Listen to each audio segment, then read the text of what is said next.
Olá, sagrados! Me chamo Natália, faço parte do Templo Escola Flor de Lis e hoje vamos nos aprofundar mais na biografia do psicanalista francês Jacques Lacan.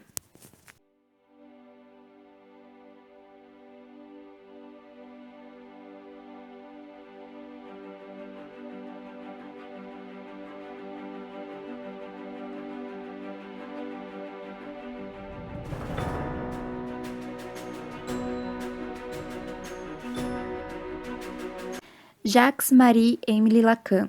Ele nasceu na cidade francesa de Paris em 13 de abril do ano de 1901, um ano após a interpretação de sonhos, a obra de Freud, ter marcado o surgimento da psicanálise.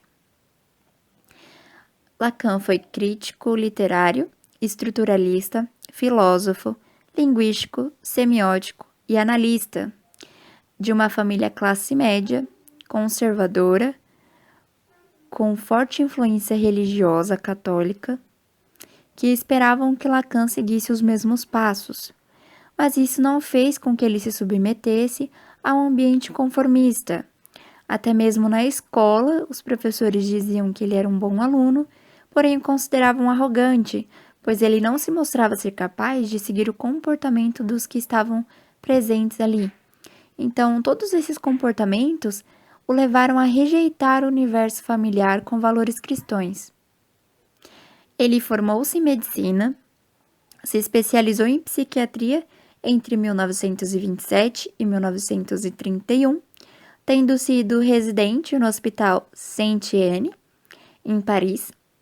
A sua tese ficou famosa, foi muito bem discutida, que se chamava A Psicose Paranoica em suas relações com a psicanálise, já deixou claro o quanto ele já simpatizava e se interessava pela psicanálise. Após formado, ele atuou como psiquiatra e psicanalista, sendo um dos principais responsáveis pela divulgação dos estudos de Freud no seu país. E sendo um grande intérprete, ele realizou releituras de suas obras. Entretanto, seguindo as ideias freudianas, ele ainda assim se opunha à ideia da ciência naturalista. Então, nós podemos ver que Lacan, ele era um personagem da história dele que se opunha diversas vezes às ideias que ele mesmo defendia e que ele acreditava. Então, as suas ideias elas vão ser parecidas e ainda assim diferentes da de Freud. E vocês me acompanhando, vocês vão conseguir entender melhor esse ponto. Tendo sido ele o único entre os demais intérpretes das ideias freudianas a dar às obras uma estrutura filosófica sem tirá-las das bases e sem cair no conceito do espiritualismo, ele foi considerado um grande intérprete que procurou literalmente retornar aos seus textos e doutrinas deixados pelo pai da psicanálise. Mas mesmo sendo considerado brilhante e intelectual, fora dos meios psicanalíticos franceses, e seus interesses e suas práticas fossem muito mais abrangentes que os da psicanálise daquela geração, Lacan não recebeu nenhum reconhecimento da Sociedade Psicanalítica de Paris. Esses o consideravam seus trabalhos diferentes, não reconheciam e ainda se irritavam com o anticonformismo de Jacques. Mas isso não fez com que ele parasse, nem com que recuasse em seu trabalho, pois ele teve a sua vida marcada por a sua dedicação à revisão e à divulgação da obra do pai da terapia que buscava a cura através da palavra. Ele não estava esperando nenhum reconhecimento, ele estava esperando retornar as ideias que foi deixada, pois para ele elas estavam se afastando daquilo, e queria somente realizar o seu trabalho da maneira que ele achava que estaria funcionando. Então, o reconhecimento não era o que ele estava buscando e também não foi o que parou ele. Seu retorno aos estudos de Freud teve como objetivo resgatar os fundamentos da psicanálise. E para ele, a linguagem é quem traz o inconsciente e que só é encontrada no sujeito falante. Então, vocês vão me ouvir falar bastante sobre isso, porque é exatamente o que Lacan defendia. para ele a linguagem é quem traz o inconsciente. Então, todo momento ele vai estar defendendo a linguagem. E quando ele está se referindo à linguagem, ele está, consequencialmente, se definindo o inconsciente. Freud dizia que para se compreender a mente humana era necessário 3 elementos, e esses eram o id, ego e superego. Agora, para Lacan, os 3 elementos eram o imaginário, o simbólico e, por vezes, o real. Então, guardem bem essa parte, o simbólico, imaginário e real, que é o que a gente vai discutir mais aprofundado daqui um pouco mais para frente. Lacan defendia que a infância reflete diretamente na formação do adulto, e foi isso que o fez dirigir os seus estudos para o desenvolvimento infantil, mais concentrado na construção da psique para com os outros. Por exemplo, a família. Pois tudo que a criança vai viver na infância, desde as fantasias às agressões que vão estar presentes na consciência infantil, faz o indivíduo por meio da linguagem, ou seja, por meio do inconsciente. Então, somente quando a linguagem é aprendida pela criança que ela de fato vai ingressar para o mundo real. Um exemplo que a gente pode tirar é que um adulto que tenha passado por situações negativas e traumas na infância, ele vai esperar que isso se repita em sua vida adulta, mesmo que seja inconsciente. E essa imagem vem a se tornar objetos que, de forma inconsciente, vão acompanhar o ser humano até seu amadurecimento e até possivelmente o fim da vida. E de acordo com Lacan, nós não vivemos no mundo de realidade, mas sim no mundo que é composto de símbolos e significantes que a gente vai entender quando retornarmos para falar do simbólico, real e imaginário. Então, para Lacan, enquanto a linguagem não era aprendida, que não somente através da fala, quando a criança fala mamãe ou papai, mas sim quando a criança fala, entendendo, sabendo o significado do que ela está falando, que ela vai formar o inconsciente. Na análise que ele realizava, no seu trabalho, ele não permitia que houvesse interferência na fala do paciente. Isso nós chamamos de técnica de associação livre. E então, para que o discurso fluísse e a fala que era endereçada ao analista, mesmo que não tivesse resposta, Lacan dizia: mostraremos que não há fala sem resposta, mesmo que se depare apenas com o silêncio, desde que ela tenha um ouvinte, e que é esse o cerne de sua função na análise. E dessa maneira, a própria pessoa iria descobrir suas questões, porque se há interferência na fala, o analista ele pode contaminar o paciente com as suas próprias interpretações. E ele defendia, como nas suas sessões, o tempo lógico. Era um tempo que não era cronometrado, era o tempo que ele definia que seria necessário para aquela situação.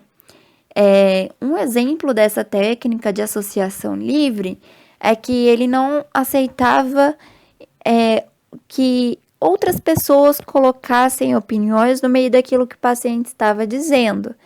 Então, porque se o paciente em si dissesse para o analista algumas questões, às vezes nessa fala ele mesmo iria conseguir descobrir as próprias respostas. Tem uma entrevista com as pessoas que ele já atendeu, que uma senhora que viveu na Alemanha, passou pela guerra, foi se consultar com ele, e diante daqueles vários traumas que ela desenvolveu devido a essa situação que ela vivenciou, ela pergunta para Lacan se ele conseguiria curá-la. Só que no momento em que ela termina a frase, ela diz que ela mesma já obteve a sua própria resposta. Ela sabia que ele não poderia curá-la. Ele poderia ajudá-la a ressignificar o que foi passado e ajudá-la a conviver com isso de maneira mais tranquila durante o restante da sua vida, mas que não teria como ela apagar aquilo que ela viveu. E foi algo que ela percebeu enquanto ela tinha um ouvinte ali, enquanto ela era analisada. Ela soltou a frase, a sua questão, e ela mesma já tinha a sua resposta e já soube o que iria acontecer a partir daquele mesmo momento. Então, desse modo, mesmo declarando que a sua intenção era retornar às teorias de Freud, ele acaba indo além. Então, as suas obras, em certos momentos, vão se diferenciar em relação aos estudos freudianos. E é exatamente nessa diferenciação que vão surgir os freudianos e os lacanianos e assim por diante. A partir do ano de 1970, com a segunda clínica de Lacan, quando ele muda de clínica, veio, na verdade, uma segunda etapa dos seus estudos, porque na primeira etapa ele buscava valorizar os insights, os dizeres de seu paciente e uma livre investigação, como nós acabamos de falar. E tudo que o inconsciente guardava era o que ele buscava nessa primeira etapa. Agora ele estava propondo uma forma voltada para a responsabilização e invenção do futuro. Lacan lecionou seminários regulares na Universidade de Paris em 1953. Mas antes disso, ele tinha começado mesmo em sua casa. E seminários, sempre que vocês forem buscar por Lacan, vocês vão ouvir dizer sobre esses seminários, porque foram diversos e com assuntos que trouxeram um grande público e que tornaram ele mesmo conhecido e fizeram com que as pessoas fossem atrás. No mesmo ano, tinha o auge da primeira crise da psicanálise francesa, que se discutia a análise leiga e a duração das sessões, porque defendiam algumas pessoas que as sessões tinham que ter um tempo determinado e também que não poderiam ser feitas por pessoas que não houvessem pleno conhecimento daquilo que estavam fazendo. Sendo assim, Lacan começou a entregar um grupo fundador da Sociedade Francesa de Psicanálise, que foi nesse momento, inclusive, que começou seus seminários, como eu disse, primeiro na sua própria casa, mas logo após os seus primeiros seminários, ele foi convidado a ministrá-los no Hospital Saint-Étienne, com público maior e diverso. A sociedade, entretanto, foi extinguida em 1965, após uma falha ao se filiar a um outro grupo, porque por conta dessas crises da psicanálise que houveram, alguns grupos se criaram, alguns outros tentaram se associar, não deu certo e acabou por se desfazendo. Em 1964, após uma segunda crise psicanalítica, ele fundou a Escola Freudiana de Paris. Com seu crescimento, com o crescimento da escola, houve a criação do PASSE, que é um procedimento de acesso à análise didática, aplicado a partir de 1969, e levou à terceira crise da história da psicanálise francesa, e essa escola acabou também se desfazendo em 1980, que veio os lacanianos se dispersando e disso surgiu outras 20 associações diferentes. Então, os grupos se juntaram, do mesmo modo que se juntaram, se separaram, e disso criaram outras associações. Quando você estuda Lacan, muitas pessoas vão te dizer que são obras de difícil compreensão. Mas como a sua obra ela parte da obra de Freud, isso pode facilitar e orientar você como estudar, pois se você compreende as ideias de você consequentemente vai conseguir compreender melhor a ideia do outro. E uma das razões dessa complexidade toda é o modo da escrita. Ele escreve de modo que não se tem uma posição claramente definida. E por dominar outras áreas, como a gente disse, filósofo, estruturalista e afins, isso vai estar presente nas suas obras, E acaba contribuindo para a complexidade da compreensão de seu trabalho. E Lacan não entregava os seus textos, vamos dizer assim, e suas ideias de bandeja para a pessoa. Tanto que o que mais acontecia após o seu seminário era as pessoas se juntarem exatamente para conversar as ideias sobre o que elas tinham entendido daquilo, porque cada um entendia, interpretava de uma certa maneira. Então, você não vai ter claramente de uma vez a ideia dele totalmente esclarecida. Vai ser necessário que você se aprofunde na ideia, que você raciocine em cima daquilo, até que você chegue no ponto de você compreender totalmente. E ainda assim, quando você achar que entendeu tudo, que era exatamente aquele ponto, você senta para conversar com outra pessoa sobre essa ideia e ela pode ter entendido de outra maneira que para você também vai fazer sentido. Então, essa é a chave das obras de Lacan. Elas acabam convergindo, refletindo e essa posição que não era totalmente clara, que vão ser um grande marco. Lacan teve o fim da sua vida, ele sofreu distúrbios cerebrais e câncer, faleceu em Paris após a realização da extração de um tumor maligno no cólon no ano de 1981. Essa é a base que eu peguei, que eu achei mais interessante para falar para vocês sobre a vida dele. Foram os pontos mais importantes. Então, ele foi casado, ele teve filhos, mas a obra dele, as ideias dele, o que fizeram com que todos os caminhos se seguissem, essas são as bases. Agora nós vamos falar um pouco mais sobre o que ele deixou e os seus estudos. Após, todos os estudos de Lacan, o que nós não podemos negar foi o esforço que ele teve para recolocar a psicanálise nos caminhos freudianos, porque para ele a psicanálise ela vinha gradativamente se afastando do que o fundador dizia. Então, todo esse estudo, toda essa volta à obra de Freud foi exatamente para colocar a psicanálise no caminho que ela tinha começado, para que não se perdesse essa essência. E assim podemos dizer que as suas obras foram divididas em duas partes, como, por exemplo, como nós falamos da sua clínica, que teve a segunda parte do seu estudo, onde a primeira ele buscava estudar, reinterpretar e retomar o ensino do pai da psicanálise, mostrar a importância que Freud havia deixado, a genialidade de tudo que tinha sido feito. A segunda, ele foi além sobre as descobertas de Freud. Ele continuou os estudos do seu antecessor, porém ele as ampliou. Ele defendeu o estudo da linguagem como ferramenta essencial da psicanálise.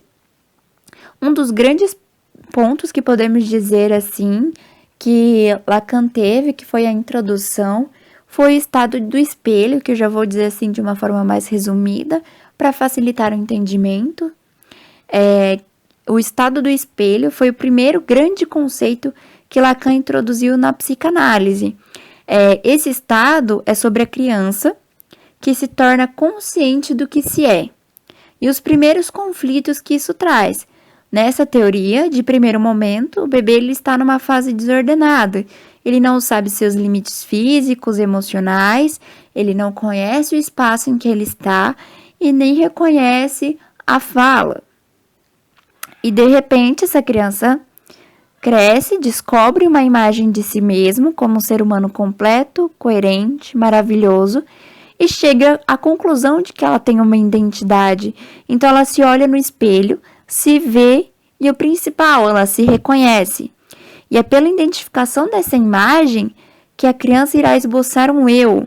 Esse estágio marca a passagem de uma relação dual e recíproca, característica do registro imaginário, e vai evoluindo para uma relação escrita pela linguagem, específica do registro simbólico, e também a primeira formação do ego, através da objetificação do corpo. Podemos então concluir que o estado do espelho é decisivo para o que é de conhecimento da criança, com seu corpo, com sua estrutura física, e que a leva à formação do seu sentido integrado e completo do eu. Então, a partir desse momento, ela já conhece a linguagem e ela forma o seu inconsciente. Então, é a partir deste momento que as principais características da personalidade dessa criança vão estar sendo formadas.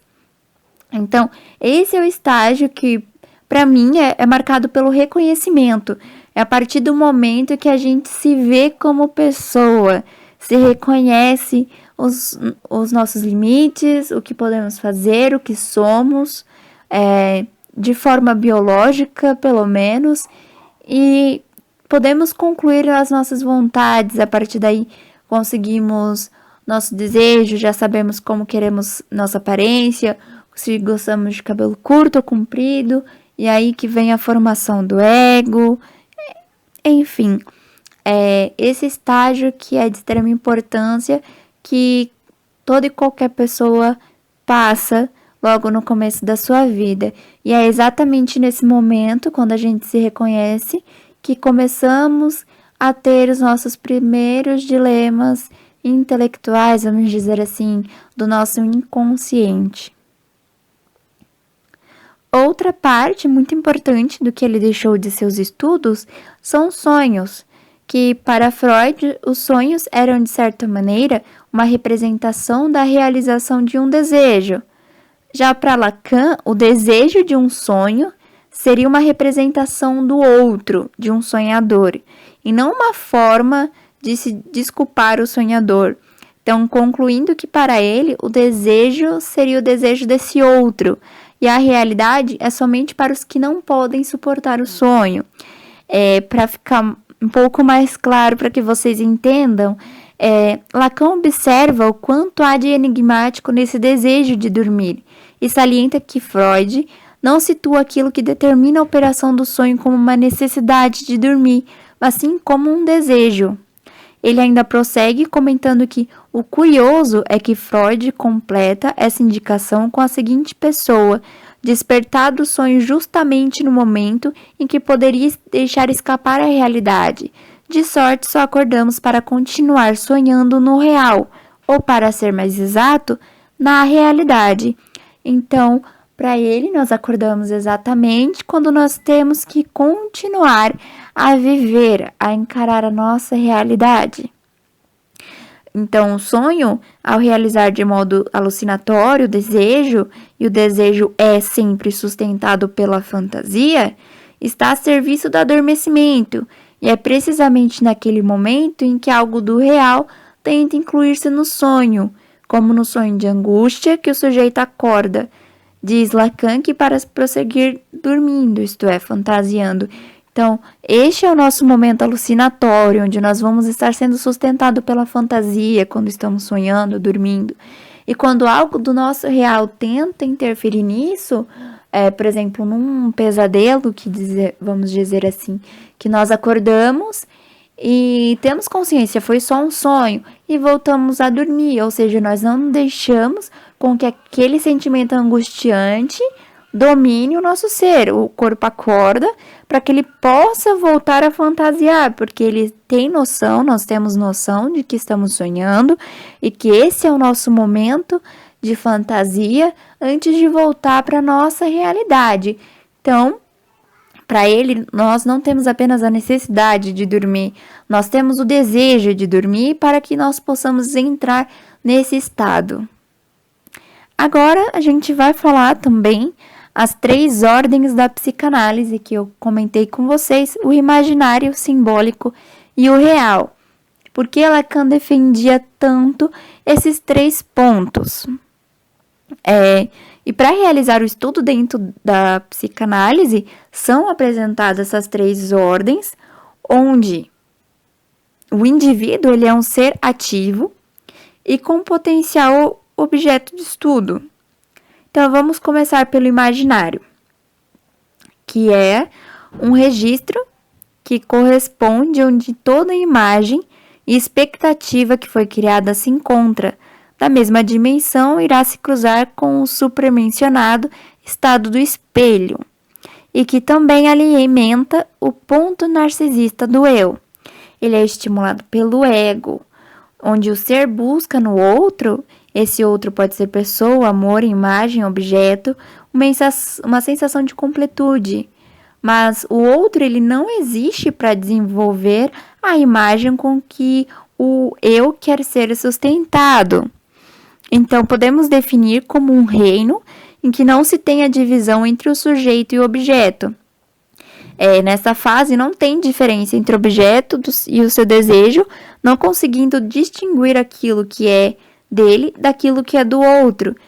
O si mesmo é a fonte da fragmentação, distorção e alienação.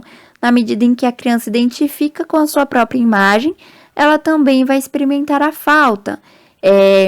Como nós podemos dizer, quando ele diz o outro não existe para desenvolver a imagem com que nós projetamos. O outro, em momento algum, vai ser exatamente como nós queremos. Então, não adianta com que eu projete uma imagem que queira que a pessoa siga aquele papel, que eu construa toda uma história em cima daquela pessoa, sendo que essa pessoa ela não vai desenvolver, ela não vai corresponder dessa maneira. A gente não tem controle sobre os sentimentos, ações e sobre como aquela pessoa vai interpretar a vida dela e assim interagir conosco. Então, nós podemos dizer que não adianta eu criar uma imagem, essa pessoa não vai corresponder de si mesmo, e aí as expectativas serão todas minhas. Então, a expectativa que eu crio é com base no que eu vivi, não com base no que a pessoa viveu. E por isso que quando a gente vai buscar no outro a pessoa, amor, imagem, a gente vai experimentar a falta. Porque não tem como aquela pessoa ser 100% como nós esperamos. Então, nossas expectativas são todas nossas e nossas frustrações vão vir a partir disso, consequência das nossas próprias buscas por correspondência. E o outro, ele não vai estar nessa parte, nós temos que entender isso. Ele não foi feito para isso e ele também é como nós, ele também pode criar expectativas em cima da gente, onde nós não vamos corresponder como ele quer e ele vai experimentar a falta. Então, é a partir desse momento que a criança está nas expectativas, às vezes mesmo com os pais, com a pessoa que representa a autoridade para ela, que ela vai experimentar a falta. Então, podemos dizer agora que as representações que são geradas na mente de matriz visual se encaixam na estrutura simbólica e é o lugar fundamental da linguagem, uma relação do eu com o grande o outro. E isso envolve o consciente e inconsciente. Desta maneira, o inconsciente irá se revelar pela linguagem. Então, o simbólico pode-se dizer que é a linguagem, sendo que por meio dela que temos um sistema de representações com base em significantes e determina o sujeito e a sua relevância. É pelo simbólico que refere-se a si mesmo ao usar da linguagem. Então, Lacan coloca a configuração do psíquico e do inconsciente no nível simbólico. A linguagem, então, ela sempre irá representar para ele a base sólida do pensamento. Assim, por ela, o sujeito irá organizar o seu universo psíquico. Então, é no simbólico que a linguagem entra com mais força, porque ela não só vai representar, vai colocar para fora o inconsciente da pessoa, que a partir do momento que foi colocado para fora se torna consciente, certo? Ele também vai fazer com que a pessoa organize todo o seu universo psíquico, que é pela linguagem que ela vai utilizar. Então, esse é o que nós podemos referir à nossa mente, a todo o nosso pensamento. Tudo que guardamos na cabeça vai ser exatamente o simbólico. E a linguagem ela vai estar forte porque ela vai representar, vai colocar para fora e vai mostrar tudo como está sendo organizado e colocado e estruturado na cabeça da pessoa, do que será analisado, vamos dizer assim. E por fim, o real, que é o registro psíquico que não deve ser confundido com noção de realidade. O real vai ser aquilo que é impossível, que não pode ser simbolizado, que ficará impenetrável no ser. O real ele não tem materialização, então sendo assim também é o desejo. E nessa ordem o sujeito está incapacitado para seguir a realidade, sendo um sujeito de ficção. Então Lacan coloca o real como algo fictício, sujeitando a linguagem e ligado ao desejo. E nele se expressa e se reclina de modo que um desejo que o sujeito não irá gratificar. Então, por que fictício? Porque quando nós desejamos algo, Nós nos vemos como personagem daquilo, criamos toda uma história em cima daquilo, do nosso desejo, e nos vemos como personagem. Só que o real é o que nós não vamos poder colocar para fora, que no fundo a gente sabe que aquilo é impossível, que nós sabemos que não vai se concretizar, que é um desejo que não irá se gratificar. Eu enxergo até mesmo como algo que a gente deseja quando inconscientemente, mesmo não podendo. Então, como o desejo está ligado aos sonhos, vamos supor que você é casado, e você tem um sonho com alguém que você admira muito, às vezes até mesmo um famoso, e nesse sonho você tem esse desejo por essa pessoa, mas você sabe que isso é impossível, que não irá se concretizar, que você não irá gratificar. Então, ele vai viver isso de forma impenetrável e ele chama exatamente isso de real. Não é a nossa realidade, não é a nossa noção de realidade. É exatamente os nossos desejos que nós não vamos seguir, onde nós somos personagens de uma ficção nossa, onde nós criamos. E isso pode ser explicado a partir do nó borramiano, o real que ele vai ser melhor entendido, porque você vai levar em conta que o real ele não está sozinho. O real ele vai estar ligado ao imaginário, que também está ligado ao simbólico. E uma coisa é ligada à outra, que mesmo estando juntas, são distintas, porque cada um representa e significa uma coisa. E para deixar claro, o nó bohemiano é um nó de 3 aros independentes que se articulam e se sustentam entre si. 3 aros independentes, ou seja, diferentes. O simbólico é uma coisa, o real é outra coisa, o imaginário é outra. São aros independentes que se articulam e se sustentam entre si. Sendo assim, basta desfazer um nó para que os outros 2 se desfaçam. E é nisso que Lacan fala, porque esses 3 fatores psíquicos, eles estão juntos de uma maneira que não tem como desfazer. Então, eles vão estar interligados, cada um com a sua representação, para que a gente possa conseguir conviver. Essa seria a base da nossa mente, e que não pode se desfazer. São diferentes, unidas e inseparáveis. E vamos concluir Lacan, não concluir quem ele é, o que ele deixou, mas concluir a história, porque mesmo que eu falasse aqui um por um dos seminários que ele fez, um por um dos seus livros, um por um de suas obras, eu estou aqui para falar o que ele deixou, o que ele quis dizer e guiá-los como buscar a entender as obras de Lacan. Então, se você se interessou, sempre será gratificante, será interessante que você busque ler e ter a sua própria interpretação.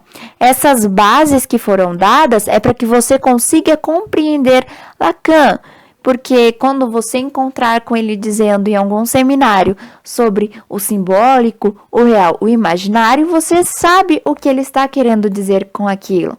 Quando ele dizer que você passou pelo estado do espelho, você sabe o que isso quer dizer. Então, estou aqui para explicar a diferença que ele fez ao meio, porque houve esse destaque, porque ele não foi só mais um psicanalista, e toda a sua história, seus passos, onde as suas obras se diferenciam, onde elas se ligam com Freud. Muitas pessoas até mesmo consideravam Lacan como um charlatão, e nós vamos ver que as ideias dele só foram tão impactantes por serem totalmente contra o padrão daquela época. O Lacan, ele não deixa de ser uma atualidade. A sua fala não vai envelhecer. E justamente por correr o risco de defender essas suas ideias, ele tem uma coragem que mostra pra gente, que nos instiga a ir em frente. Porque ele não foi reconhecido e ele não parou, ele continuou, ele teve a coragem de seguir, independente do que as pessoas que naquele momento, a sociedade psicanalítica era considerada um grande marco, e isso não fez com que ele perdesse a coragem ou que diminuísse os seus estudos, certo? As pessoas que foram atendidas por ele relatam que ele era um homem de uma gentileza encantadora, uma atenção reconfortante. As palavras que ele falava carregavam um peso e uma grande importância, aos que estavam ouvindo. Então, ele não importavam se os seus pacientes estavam dizendo que mesmo os pacientes considerassem bobagem, isso não importava. Se a pessoa estava dizendo de algo do dia a dia dela ou algo que tinha tido um grande marco, ele ouvia e utilizava dos seus dizeres para realizar o seu trabalho. Ele ia nos pontos certos. Foi isso que fez com que suas sessões não fossem esquecidas por aqueles que passaram. Além disso, ele diz que sempre nos tornamos personagens da nossa própria história. Isso fez com que as pessoas entendessem a importância de fazer uma análise, porque para fazê-la não era se deitar no divã e relaxar. As mesmas pessoas que foram atendidas, que diziam dessa gentileza e dessa atenção, eles falavam que era difícil ser analisado por ele. Os mesmos que diziam isso, eles falavam que do mesmo modo que ele ouvia atenciosamente, ele chacoalhava seus pensamentos. A mesma sensação de ele te abraçar enquanto te fazia acordar para a sua realidade. Os pacientes diziam dizer que o amavam, mesmo o odiando. Ele provocava, ele fazia você enxergar o que você tinha como ideal e o que tinha como paixão. Porque às vezes o seu ideal é uma imagem que você criou, mas que não necessariamente seja a sua paixão.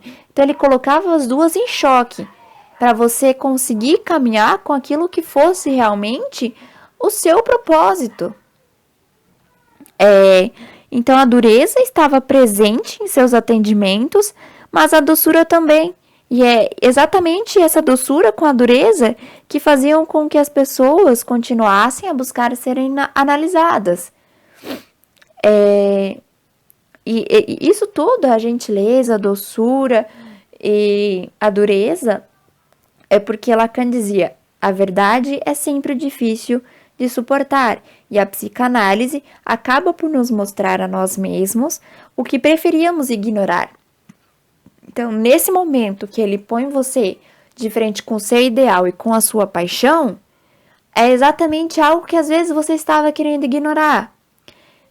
Vamos pegar um exemplo de você ter crescido em uma família e seu pai era médico, o pai dele foi médico e toda a família foi, e querem que você siga o mesmo. Então, o seu ideal desde criança é estudar para que você seja um médico e carregue o legado da família. Mas nisso, quando você se descobre como um ser, que você tem consciência, tem seus desejos, você sabe que a sua paixão é pela arte, vamos colocar de exemplo, você ama dança, e é isso que você quer seguir. Então, o ideal que você construiu, ele não está indo de encontro com a sua paixão. Só que você sabe que enfrentar essa situação vai abalar as estruturas de tudo, e que às vezes seria mais fácil você ignorar. Vai gerar conflitos, vai te tirar da zona de conforto. E é exatamente para isso que a análise era utilizada por Lacan, que é para que você chacoalhasse seu mundo, você se encontrasse. Isso mostra que quando estamos perto de ver a verdade nas nossas histórias, é que temos vontade de virar as costas e de não ver. Por isso que ele dizia que a análise não seria apenas para se conhecer melhor, que você não fosse para análise apenas para se conhecer melhor, porque é necessário que deseje que algo crucial mude em sua existência. Então, você querer essa mudança, para ter essa coragem de encarar algo que o nosso instinto é correr e virar as costas, como quando nós seremos tirados de nossa zona de conforto, é para isso que você iria para análise. Porque se você chegasse apenas para se conhecer melhor, você iria chegar nessa parte e às vezes não teria força para continuar e encarar seus próprios instintos, sua própria história. Então, era necessário que você tivesse esse desejo de mudar a sua existência para que você tivesse coragem de encarar a verdade, que é exatamente o confronto do seu ideal com a sua paixão, por muitas vezes. Lacan demonstrava em sua profissão e em sua vida uma liberdade que se destacava com a rigidez, formalidade e seriedade de todos os psicanalistas da sua época. As pessoas que seriam analisadas chegavam na hora em que haviam marcado sua consulta, mas isso não queria dizer que elas seriam atendidas naquele horário. Por que isso? Não se sabia quanto tempo teriam que esperar. O salão e a biblioteca do local em que ele atendia ficavam cheias de gente, desde jovens acanhados por ser a primeira consulta, a adultos que já estavam ali fazendo acompanhamento e conversavam entre si de modo natural, falando sobre as ocorrências de sua vida. E outros consultórios naquele tempo não havia isso, se limitava o contato com quem seria atendido. Então, como era cronometrado, as pessoas chegavam no horário em que seriam atendidas e não tinham contato com outros pacientes. E às vezes essa separação que acabava dando essa ideia de, como eu posso dizer, algo que você deveria esconder das pessoas. Quando você já tem um grupo que conversa de forma mais natural, você percebe que buscar análise é algo que as pessoas fazem, que não tem nenhum tabu em cima disso. E então, nunca se sabia o que esperar.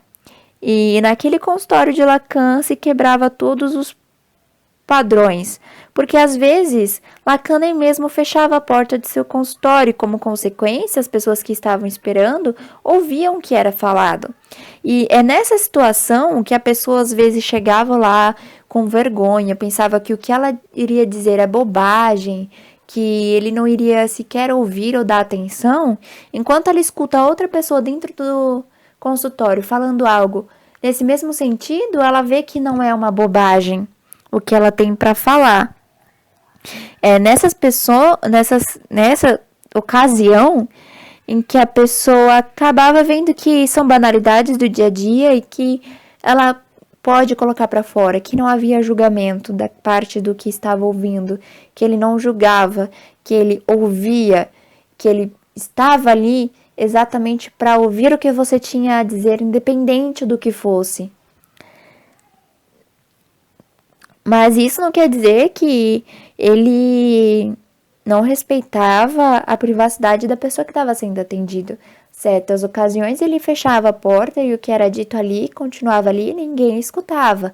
Às vezes ele deixava exatamente por saber como isso ia acontecer, como as pessoas iriam ouvir e como a pessoa que estava sendo analisada iria reagir a isso.